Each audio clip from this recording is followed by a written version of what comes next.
This conference will now be recorded. Good evening, everyone. I'm Captain Larrabee, and today we'll be learning Positive Social Relations for Youth Submodule 3, what harassment, criminal offenses, and child abuse are, and where you can go for help. The submodule will be about 30 minutes long.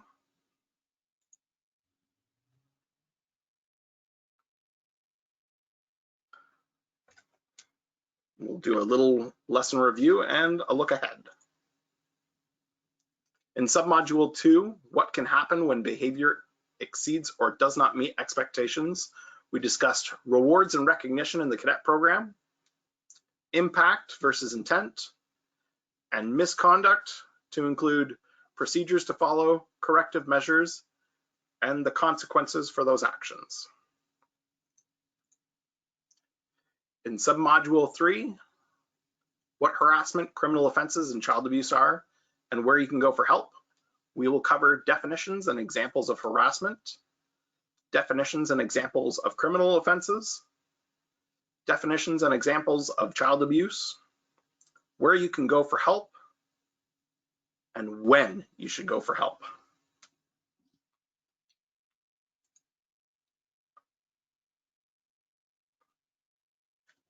All right, so let's start off with what harassment actually is. The Canadian Human Rights Act, or CHRA, definition of harassment. Harassment is any unwanted physical or verbal conduct that offends or humiliates. Such conduct can interfere with one's ability to do a job or obtain a service. Harassment is a type of discrimination. It can take many forms, such as threats, intimidation, or verbal abuse, unwelcome remarks or jokes about subjects like race, religion, disability, or age, displaying sexist, racist, or other offensive pictures or posters, sexually suggestive remarks or gestures, inappropriate physical contact, such as touching, patting, pinching, or punching, and physical assault, including sexual assault. Harassment can consist of a single incident or several incidents over a period of time. Harassment can create a negative or hostile environment, which can interfere with job performance and result in being refused a job, a promotion, or a training opportunity.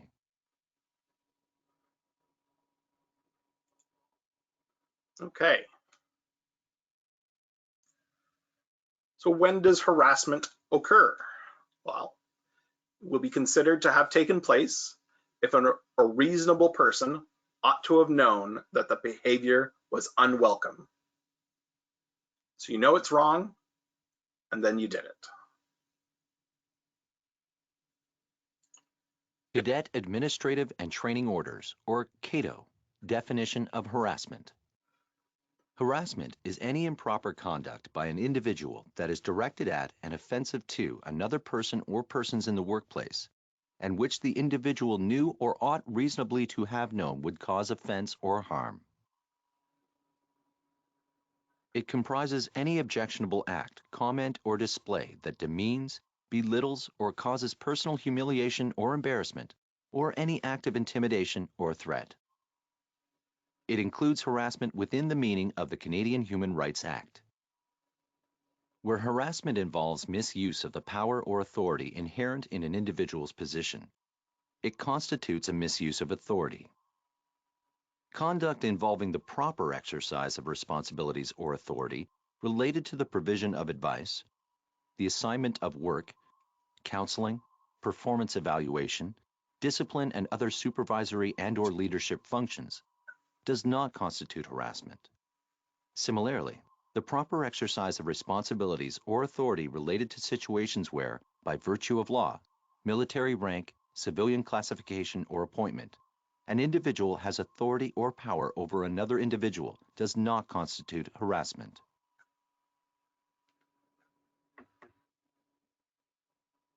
All right. So when looking at misuse of authority in relation to discipline, a misuse of authority is not related to the misbehavior, attacks the self-esteem of the individual, humiliates, is impulsive, is more severe than actually warranted. Sometimes it uses force. It means adults take responsibility for a youth's action, is based on control over others, assumes only adults can solve youth's problems, demonstrates hostility, and destroys. So that's a misuse of authority. So we have to be very careful about the authority that we have, hold, and use. Where harassment involves the coerced participation, express or implied in improper initiation rites, ceremonies, or other events, it constitutes hazing. So you see this a lot when you join a new team, or perhaps you join a youth group or a squadron, and if somebody was bullying you or telling you you have to do this to be part of our group, that would be hazing. So you have to do this if you're going to participate with us. Where we have a very special ceremony that you have to walk through, or you have to go through a certain set of events. We don't have that. That's not what we do. We welcome you. You're part of our group instantly. There's no initiation rites, no hazing. You're just part of the Air Cadet program, the Canadian Cadet movement, and more specifically, 27 Squadron as a family.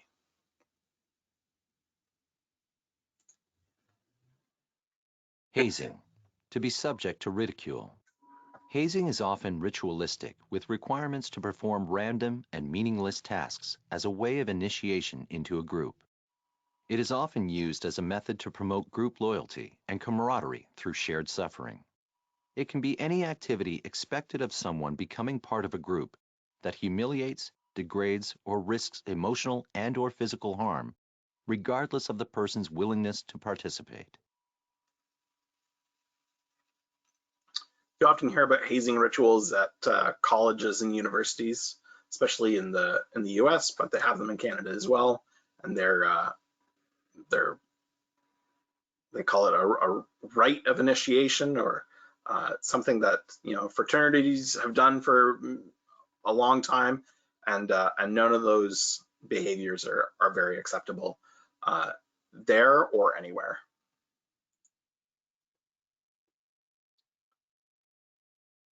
The difference between normal behavior and sexual harassment is consent.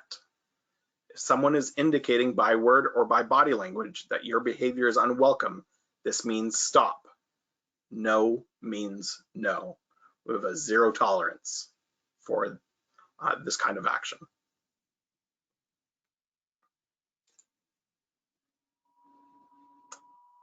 What is consent? Consent is the voluntary agreement of the person to engage in the sexual activity in question.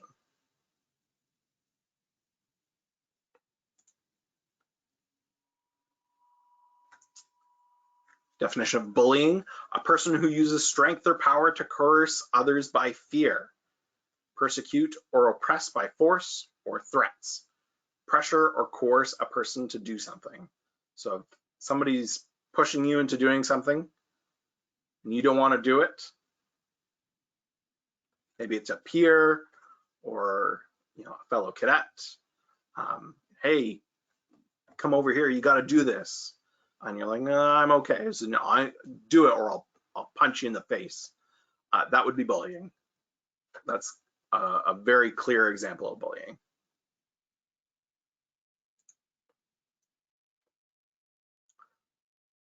Bullying is another form of harassment and can take on many forms other than face-to-face contact that includes cyberbullying. So we see this a lot with our phones and instant messaging services. So we have our emails.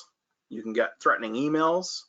We have text message or instant messages. We have chat rooms. There's the text messages to include an SMS, so the regular short message service that you receive. And then we have enhanced messaging services and multimedia messaging services and MMS is sending a picture or a video. And then we have websites. So you can be bullied on social networking websites like Facebook. There's also voting, polling booths, and then posting messages, pictures, and videos. So these are all ways to intimidate people and to push them in a direction that they may not necessarily want to be in. Discrimination.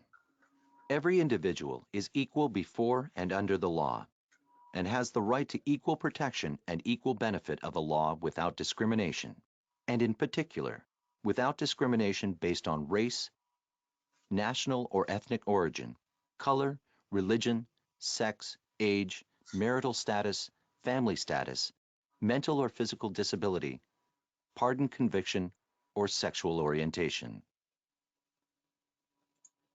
Physical characteristics. Although physical characteristics is not included in the CHRA definition of discrimination, it is essential to stress to cadets that discriminating against or harassing others because of physical characteristics, for example, height, weight, physical differences, is inappropriate and unacceptable. Okay, so we have the basics down, some definitions, pretty serious stuff. And now we have some video scenarios. So we'll go through the video scenarios. We'll check out what's going on. These will be at different cadet corps and squadrons. You'll see some cadets act out some scenarios, and then we're going to have some questions, and that's where you get to come in and answer those questions. So let's check out video scenario number 9.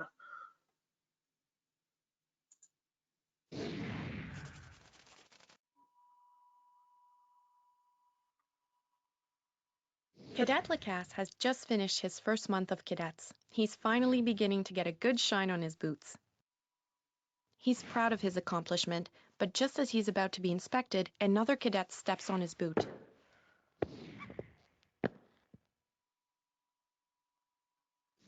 Division, attention.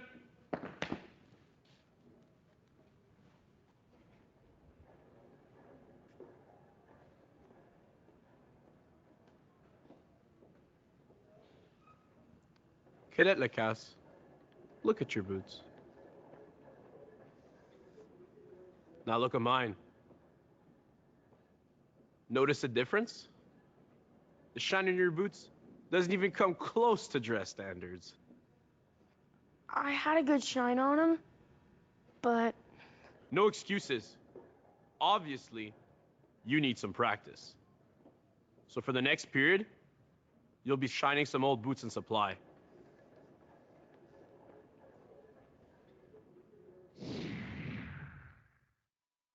Okay, so an unfortunate situation with Cadet Lacasse, who had some good boots, and then somebody stepped on them, and now he's getting punished for it. So let's do some questions. So what do you think the cadet should do in this situation? Or what would you do if you were in the situation? Feel free to use your microphones, or you can use the chat function.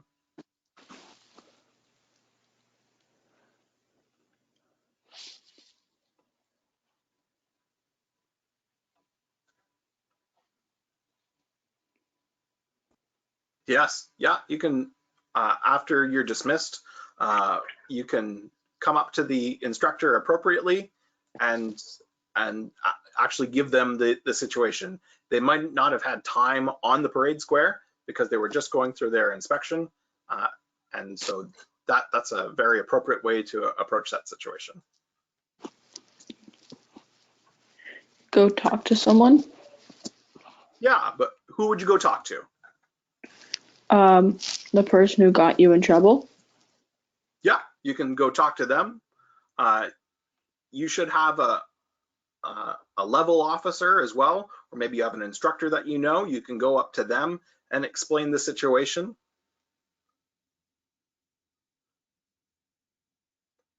Any other ways that you might deal with this situation? You could maybe like talk to the person who told you to do all that stuff and talk to the person to tell them what happened after, because there might not have been enough time before. So then you could tell the whole story to them to tell them like what exactly happened and how his shoes got dirty. Good. Yeah, absolutely. I agree with all of that. Time is limited on the parade square. We're only here for yes or no answers there. And when we get off of the parade square, then that's an appropriate time to give a better or longer explanation of what happened. I would suggest even bringing the person who accidentally scuffed your boot. So the person who stepped on your boot, they probably didn't mean to. So you could say, hey, remember you scuffed my boot? So can you come with me? And I'm just explaining to the instructor what happened, and you can be there too because you were the one who scuffed my boot. So it was an accident. I'm not blaming you for anything, but I need you to help me explain the situation. So all good answers.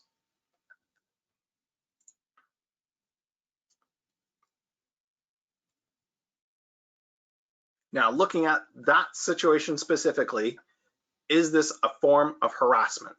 So we've got Cadet Lacasse. He's been working hard on his boots, and he gets in trouble at inspection, and now he has to shine a whole bunch of boots in supply. Do you think that's fair? Is that a good way to teach a lesson? No, it's not really a good way to teach a lesson. I don't really think that's a form of harassment either. So it's not a good way to teach a lesson, but not harassment. I'm seeing some no's. Interesting. More no's. Okay.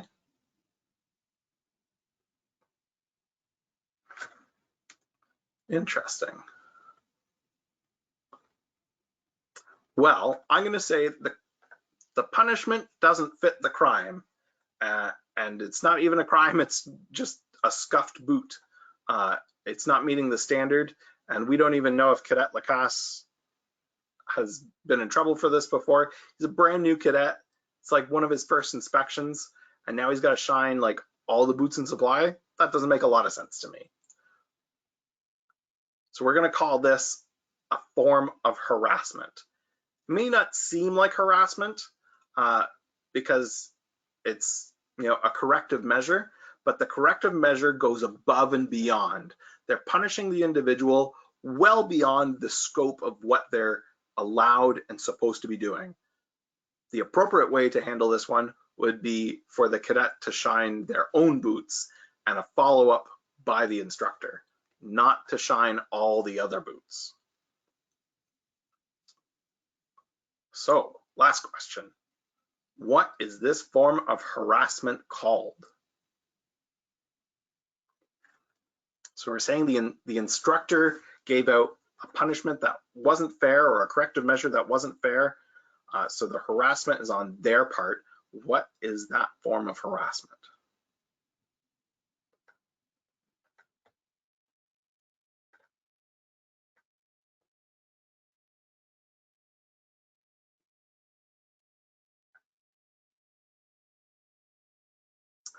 There's a verbal aspect to it. Absolutely there is.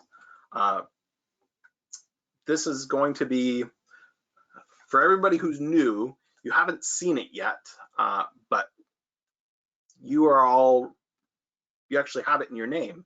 So the way you're supposed to have your name in this room is 27-CDT cadet, or AC if you're air cadet, and then your last name.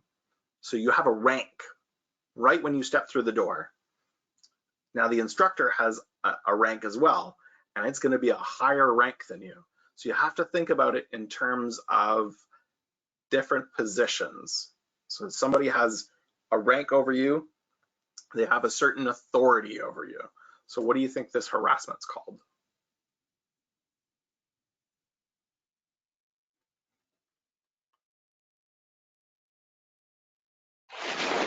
Does it have to do something with him being in a higher rank than him? Yes, absolutely. Yeah, it's totally about his rank. The power. Here we go. Good. So we've got abusing power 2 times here. We covered it at the very beginning of the lesson. It's called misuse of authority. So the senior cadet, who is the instructor for this, has authority over the younger cadet, the cadet who is a lower rank. But they're saying that you have to shine all of the boots in supply. Now that's not appropriate. Maybe you've seen TV shows where they say, now you have to go polish all the trophies in the trophy case. Well, that would be an abuse or a misuse of authority. The punishment doesn't fit the crime. And in this case, Cadet Lacasse is so brand new that he's just learning to shine his boots. So this is actually on the instructor for not recognizing that maybe, regardless of the situation, maybe Cadet Lacasse needs a little help shining their boots.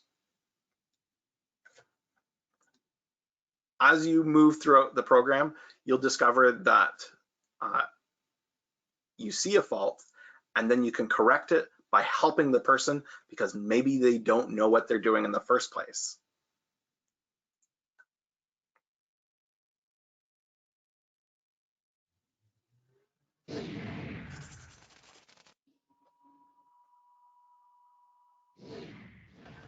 Cadet Lacasse decides to report Petty Officer Johnson's order about shining all of the old boots to his phase officer, and he explains how his own boot got scuffed.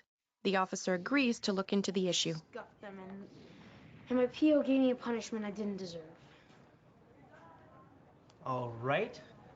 Well, we'll see what we can do about that. I'll speak to the PO today and we'll try and clear this up, Cadet. Thank you. There you go. So the cadet went to their phase officer. That's a Sea Cadet term. In this case, we'll call it a level officer.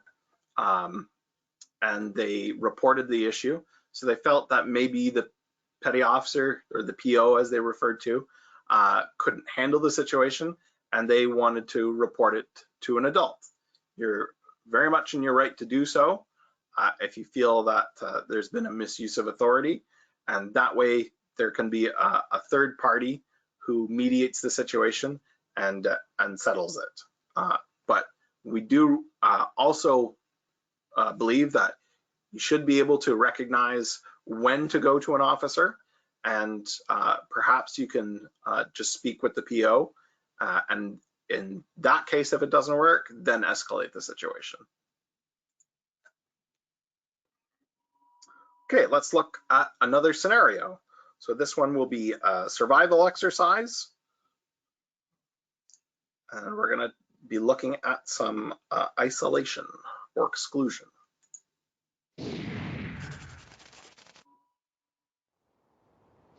Cadet Moore and his friends are excited about the weekend survival exercise. The officers have allowed the cadets to choose their tent mates. On Saturday morning, Moore and his friends are told that another cadet will be joining them in their tent. So I say we give the new guy a hard time. Give his sleeping bag a little soaking. What do you say? Yep. Yeah, sure. Just get a little damp, okay?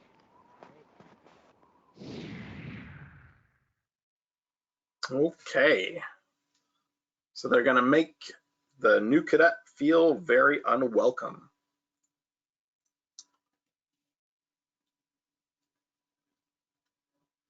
What do you think the cadet should do about the pranks? So if you were the cadet coming into that tent and they're going to prank you, how would you feel about it? And what do you think you would do?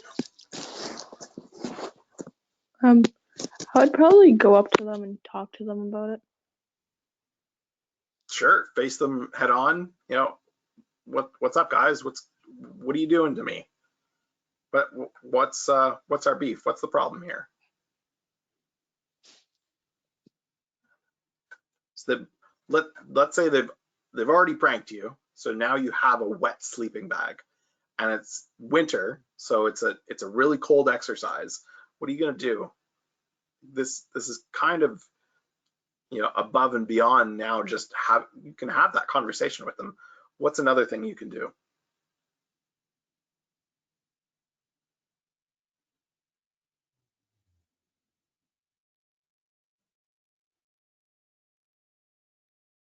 You could probably ask them if they could help you, like, to dry it, maybe, if they could.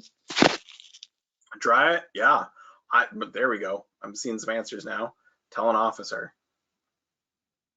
Would feel unwelcome and talk to a teacher. Yes. So in this case, you're clearly going to need a new sleeping bag.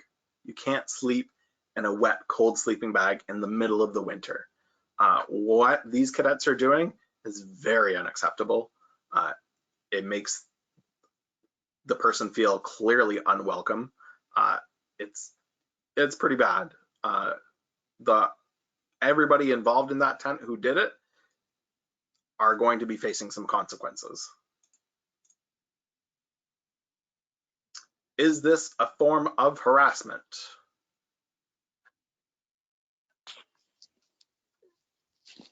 Yes, I think so. You think you're not quite sure? Yeah. What makes you unsure? I'm not really sure. I think it might be harassment. I'm not so sure. Okay, let's play devil's advocate and say it's not harassment. Why would it not be harassment? Why do you think it would? Well, they were just pulling a prank, but the prank wasn't a good prank. It was sort of a rude prank, but it wasn't. I don't think it'd be bad enough to be harassment. Okay. And then what, on the other side of it, what would make it harassment? I see a lot. You would need a new place to sleep because you wouldn't have a good, I forget what it's called already, a sleeping bag. That's what it is. You wouldn't have a good sleeping bag. It'd be all wet. You'd be too cold. There you go. So you'd feel pretty bad if that was your sleeping bag. So we're going to say yes, that's a form of harassment. So even though it was just a prank and people are going to have a laugh about it, the one person who's got the wet sleeping bag is not going to be laughing, and they're not going to be feeling very welcomed in that group. So a group of people coming together and playing a mean prank like that, that's harassment. Things that we wouldn't typically think about before, and we would say, oh, that's so small, that's not harassment, but it is harassment, so we have to be careful about these things. Okay, like before, so the last time we had our misuse of authority, what is this form of harassment called? I see bullying.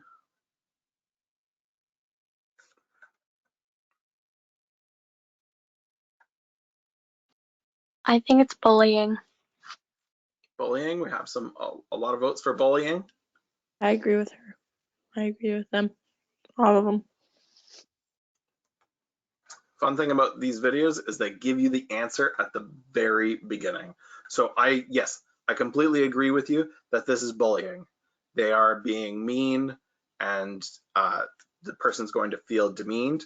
But if we really focus it, so like a subsection of bullying, we were going to call that one isolation or exclusion. So the person is going to feel isolated. They're going to feel very alone, not welcome in that tent. I did see an answer that said unwelcome. So yes, they're going to feel unwelcome or excluded. So would you really want to come back to cadets if your winter field training exercise ended up with you getting bullied in your tent? Well, I wouldn't want to come back to cadets if that happened to me. But if it was bullying, wouldn't they have to? Isn't bullying like repetitive? But if they only did it once, it wouldn't technically be considered as bullying. They would have to do it repetitive. Bullying can happen. Yeah. Going back to our bullying definition, it takes on many forms, and it can be face-to-face, or it could be as simple as a prank. So it doesn't have to happen many times. It could just be the once, and we would still call it bullying to a certain extent. So Okay. yeah, it doesn't always just have to be over and over again. You can be bullied even if it's just the one time. Okay. So let's look at the conclusion to that scenario.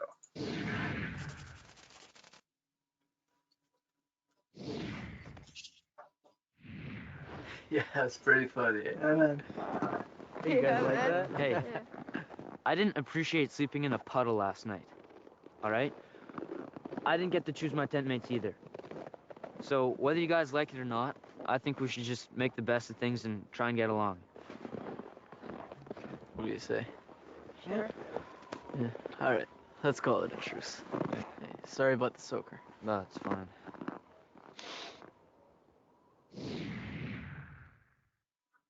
Okay, commentary on that.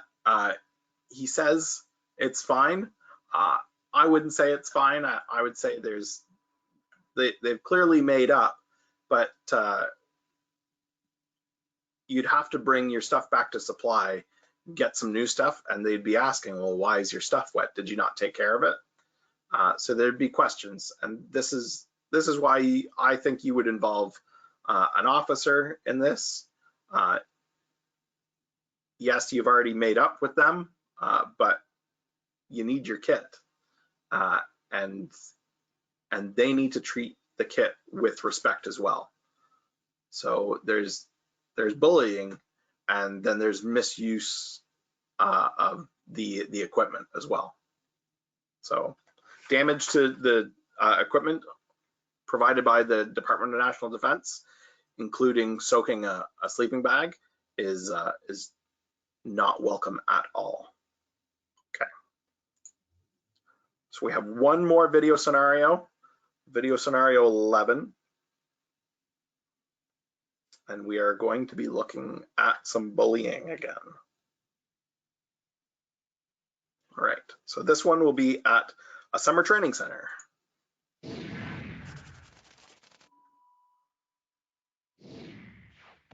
During summer training, Flight Corporal Tanner is making Cadet McBride shine Tanner's boots and iron his uniform every day. This is so Tanner can hang out at the canteen with his friends. Good job there, McBride. Nice and shiny.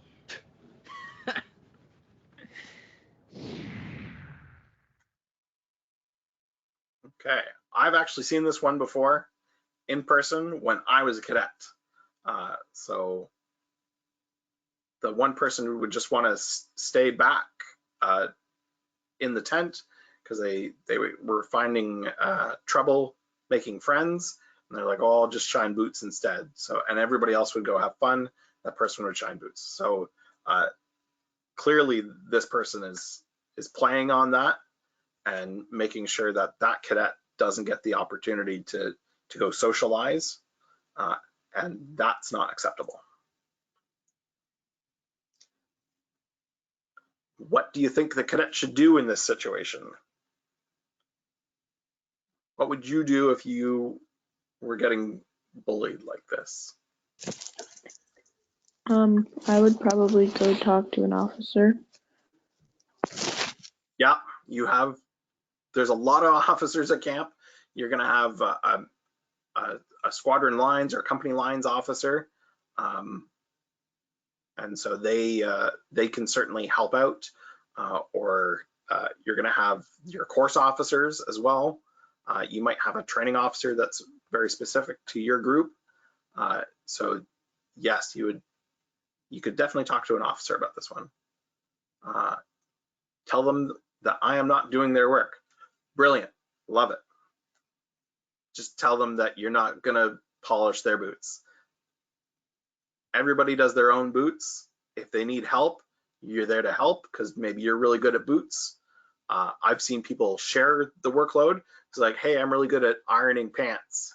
And then somebody else is like, I'm really good at polishing boots. So you come together and you help out each other in doing your uniforms, but not one person should be doing everything. So just tell them, yeah, I'm not here to shine your boots. I'm going to say it's not a form of hazing. It's not ritualistic. It's not an initiation rite. It's just people going to camp every year. You meet new people every summer. And maybe if you went back every summer to the same place and saw the same people, that might be hazing. But because we have such a diverse set of summer courses, it's hard to actually see the same people over and over again. You're actually going to meet so many new people every summer. So I'm going to say it's not a form of hazing. Could it also be misuse of authority if the other person's a higher rank than him? If they were a higher rank, absolutely, it would be a misuse of authority. In this case, when you go to camp, everybody who's in the tents, you're all the same rank. You all get busted down to cadet. So even if you're a sergeant at home, you go to camp and you're just a cadet at camp. Okay. The only people with ranks at camp are the staff, and they don't sleep in the same tents as you. So good question though. And yes, it totally would be if that person was a higher rank. Okay. Is this a form of harassment? Quick on the gun there. Yes, yes. Absolutely. Yeah? Okay, we've got some confidence now. Good. Not good, but good that you understand it. It's not good because this is a form of harassment. That's very bad. So we are going to call this harassment. What kind of harassment is this? What's this form called?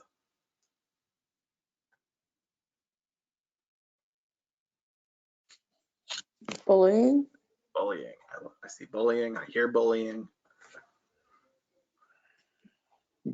Bullying again. Yes, I agree. This is bullying. Good work, everyone. Yes. So they're just making somebody else do their stuff. They don't want to do it because they want to go to the canteen. They were laughing at them, making fun of them. Yeah, they're belittling them. So this is bullying. Okay, let's see the conclusion to this.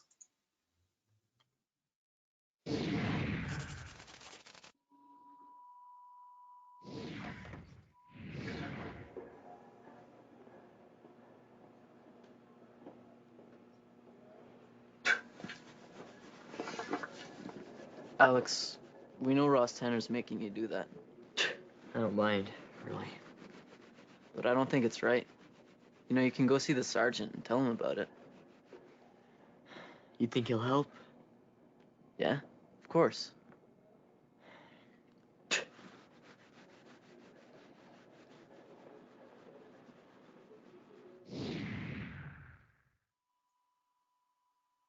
There you go. So you have a sergeant at camp. This is the staff cadet we're referring to earlier. So the staff cadets have rank, and that sergeant can definitely intervene and help. They might bring in an officer, or they might deal with it at a lower level. Regardless, something is going to get done.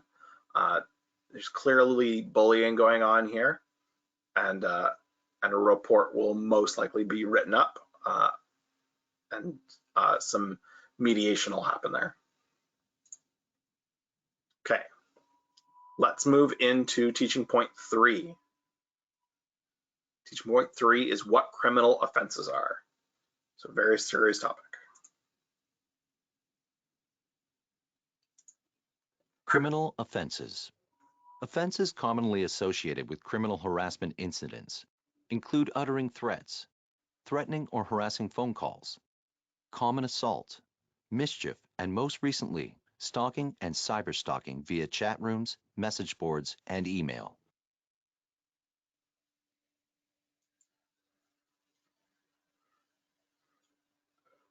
Okay, we'll go through 3 definitions here. Our first one, assault. Assault is force applied intentionally to another person, directly or indirectly, attempting or threatening by act or a gesture to apply force to another person. Next, we have stalking, which is a form of obsessive behavior directed most often toward another person.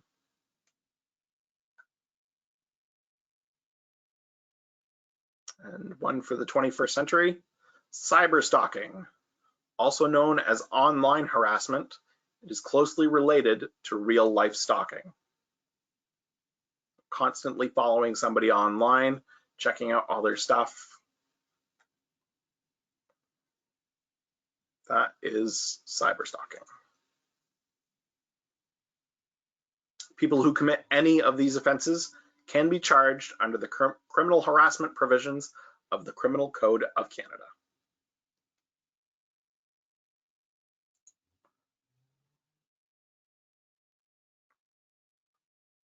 Right. Moving on to teaching point 4, what child abuse is. Child abuse is a situation in which a child is in need of protection when their safety or their development is compromised.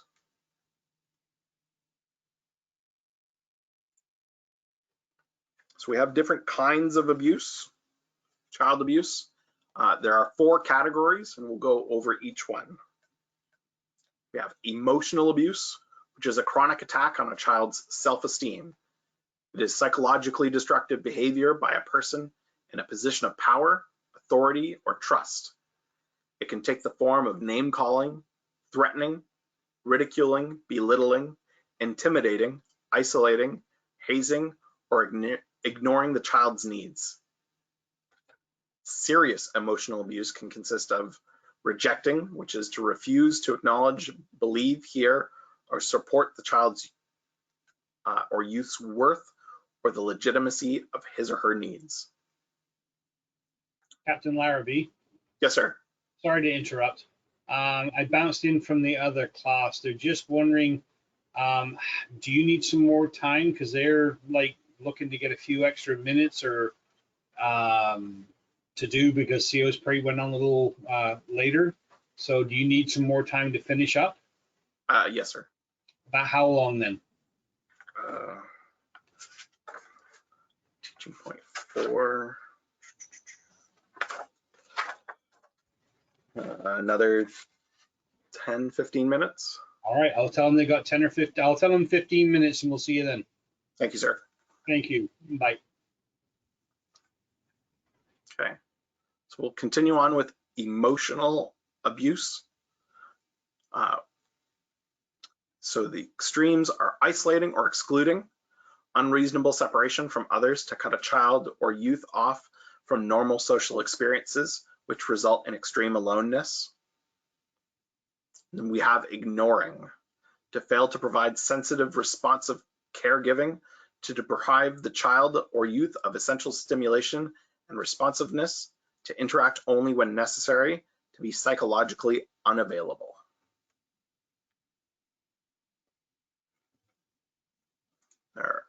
Continuing on, we have exploiting, to make use of someone for one's own advantage or profit, to make excessive, inappropriate demands considering the child's age. Confining, forcible isolation in an enclosed space.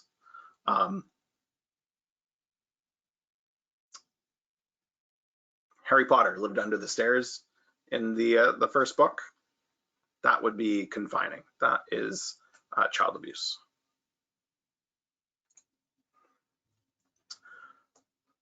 We have terrorizing, to coerce by intimidation, causing a state or instance of extreme fear, violent dread or fright. Children can be terrorized through observing or being threatened by violence. and corrupting, to render antisocial or maladjusted, to change from good to bad, to encourage destructive antisocial behavior. For example, encouraging children to physically assault another child. So go beat up that other kid over there. That would be corrupting. Okay. Our second form of child abuse is physical abuse, which occurs when a parent, a legal guardian, or any other person injures or threatens to injure a child.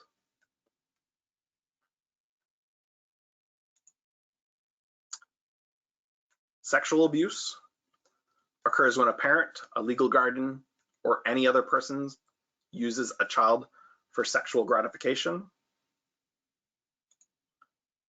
And fourth, neglect, which is chronic inattention to the basic necessities of life, such as clothing, shelter, nutritious diet, education, good hygiene, supervision, medical and dental care, adequate rest, safe environment, moral guidance and discipline, exercise, and fresh air.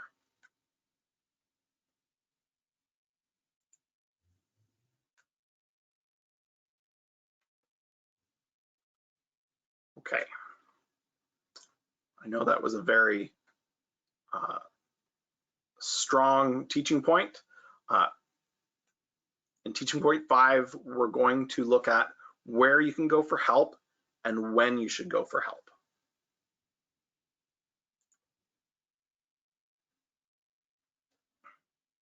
So we have self-help.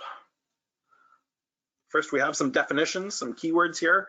A respondent is the individual against whom an allegation of harassment has been made. So if you say that person over there has been harassing me, that person over there, the person you're accusing, that is the respondent. The complainant is an individual alleging that an incident of harassment may have occurred. So you are making the complaint and they are responding to your complaint. Respondent and complainant. Self-help may be used to resolve a conflict at the lowest level. Individuals who believe harassment has occurred are strongly encouraged to take direct action by communicating with the perceived respondent as soon as possible, by reflecting on the issue or concern, raising the issue or concern in a respectful manner, and allowing the other person to do the same, allowing the other person to clarify the issues and concerns to gain a better understanding of each other, and allowing the other person to identify possible solutions and to decide on a mutually agreeable resolution. If the conduct does not stop, or if the other person does not wish to use the self-help method, cadets may notify their immediate supervisor, the UCCMA, or higher authority if the supervisor is the respondent. If self-help is unsuccessful or inappropriate, then supervisor intervention may be considered. Okay. So we were talking about before in the scenarios, talking with the sergeant at the camp, or speaking with the instructor after they gave out the boot polishing punishment. So this is the self-help method. So you are going to address the situation directly if you think you can find resolution at the lowest level. So here are some extras for you that will help in your time as a cadet, and some there's one in particular in here that's, well, I think maybe two, one for cadets and one for outside of cadets, very helpful regardless of your situation. So in addition to self-help and trying to manage conflict on your own, there are a number of resources available that include a senior cadet or staff cadet. So we don't have staff cadets at the squadron level, but we do have senior cadets. So all of our seniors right now, it's the flight sergeants and the warrant officer, they're in the other classroom. They'll join us soon for our debrief, but those are your seniors that you can go to.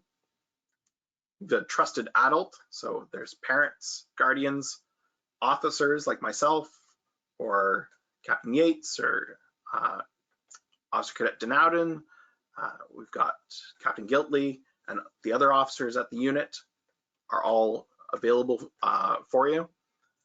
And then we have civilian instructors as well. So civilian instructors are people without rank. So you see CV Huang, he's our public affairs guy. And if you asked about joining cadets, then you probably spoke to CV Huang.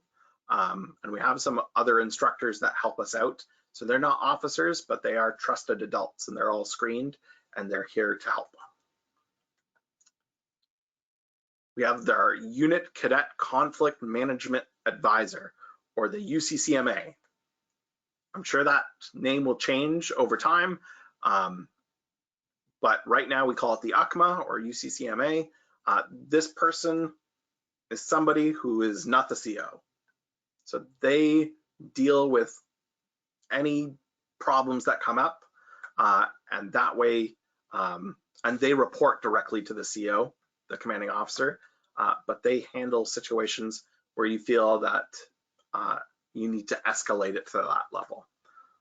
So if you find somebody in classes constantly acting up or bullying you, or you feel unwelcome due to some actions, or you heard a joke that made you upset and you didn't feel comfortable talking to the person about it, or didn't find any resolution after you talked to them, then the Unit Cadet Conflict Management Advisor is the person.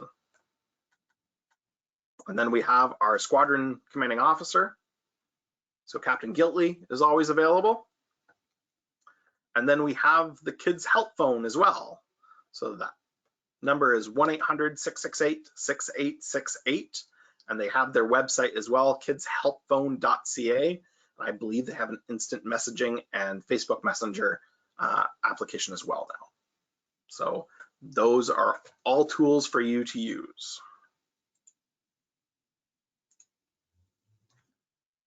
The Kids Help Phone and related website are a tremendous resource for youth. It is Canada's only toll-free, national, bilingual, phone and web counseling, referral, and information service for children and youth. They provide immediate, anonymous, and confidential support 24 hours a day, 365 days a year. The Kids Help Phone is staffed by trained professional counselors with a wide variety of backgrounds, including social work, psychology, sociology, and child and youth services. The Kids Help Phone helped Canadian youth in need more than 2 million times on the phone and online in 2007. Cool thing about the Kids Help Phone is that you don't need to be in some kind of huge distress. You don't need to be experiencing harassment to talk to somebody like that. During COVID, people felt really alone at home. Not meeting in person is really difficult. And if you miss your friends, or you can't see your family or a loved one, or somebody passed maybe, all sorts of situations where you didn't think you'd reach out to them, they're always there, 24/7, 365. So you can call them or log in and talk to somebody, and they are always there for you, no matter what the situation, even if you just feel like you want somebody to talk to. They are always there for you.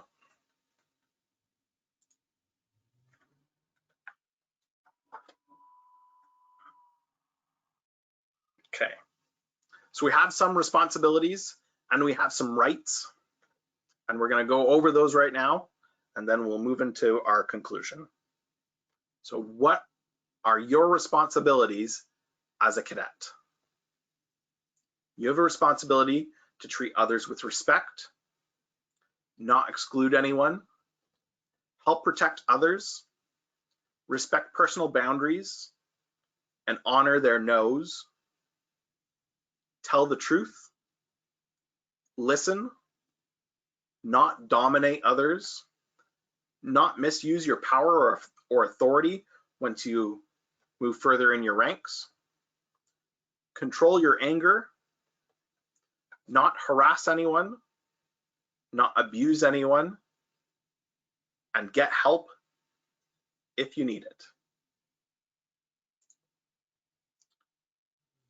As a cadet, you have the right to be treated fairly and with respect, belong, whether that's to our squadron or the broader cadet community, feel safe, be included, to learn, seek help, be heard if you have something to say, make decisions, be protected from harassment, criminal offenses, and child abuse, use the law, and say no to unwelcome behavior. We also cover this off when you first come to our squadron.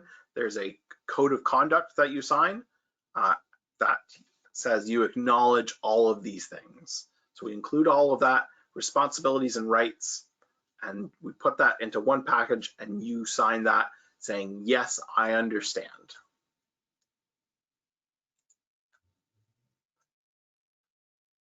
Okay, let us conclude. It is important for you to learn about what harassment, criminal offenses, and child abuse are, so you are able to identify them if they happen to you or others. Knowing where to go if you or another cadet experiences harassment, criminal offenses, or child abuse enables you to have power over the situation and get help if you need it.